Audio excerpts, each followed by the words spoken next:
Well, hello there. Today I wanted to have a look at what might just be the coolest retro Casio watch still in production. And it's this, the Casio F84W. And I want to give you my thoughts on why this watch might be even cooler, if you can get hold of one, than the classic Casio F91W. Let's have a look at it in more detail. So if you're anything like me, then you absolutely love the Casio F91W. This watch is such a peach. Classic, iconic, world famous watch. From Obama to Osama.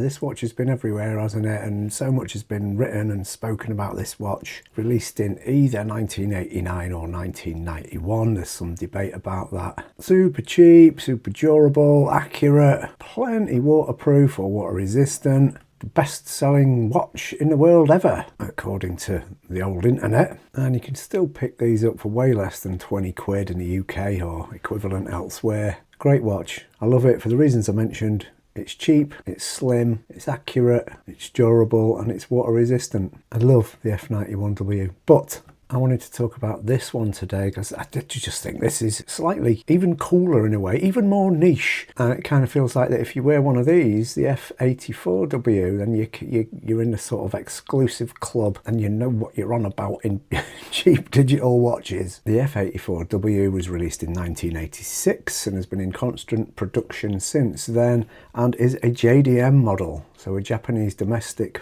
market model only, natively only sold in Japan, and have been in the past fairly difficult to get hold of. I think outside of Japan, I actually bought this one on eBay in August 2025 and it was £18.51 including shipping all the way from Japan. It came in this box, made in Thailand. Yeah, made in Thailand. Has all the exact same features as the F91W. So you get timer seconds, date of the month, day of the week, 12 or 24 hour time with an hourly chime set on there, because I love it when all my Casios go off roundabout on the hour. Beautiful. You've got an alarm setting and a stopwatch.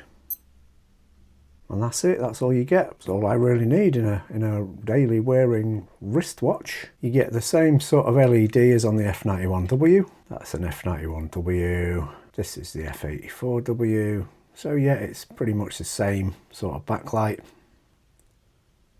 Personally, I don't really have a problem with the backlight. It works fine to tell the time in the dark, and I wish people would stop moaning about it. The lights work perfectly fine on these for telling the time in the dark. Screen is nice and crisp and sharp, just as it is on the F91W. Size wise, very similar size. As I'm holding this up now, it's kind of looking like the F91W slightly larger. Let's have a little measure. Without buttons, the F91W is 32.8mm wide and the W84 is 33.4mm wide, but the F91 has these lugs, doesn't it? So with those lugs, 34.6, roughly around there wide, taking into account these little lugs. Lug to lug, I'm getting the F91W at 38mm, F84 at 38.5mm, F91W thickness 8.4mm, F84 thickness 8.4mm. So very similar, aren't they? Notice the F91W has these hooded lugs, whereas this one has these little cutouts. I actually do prefer the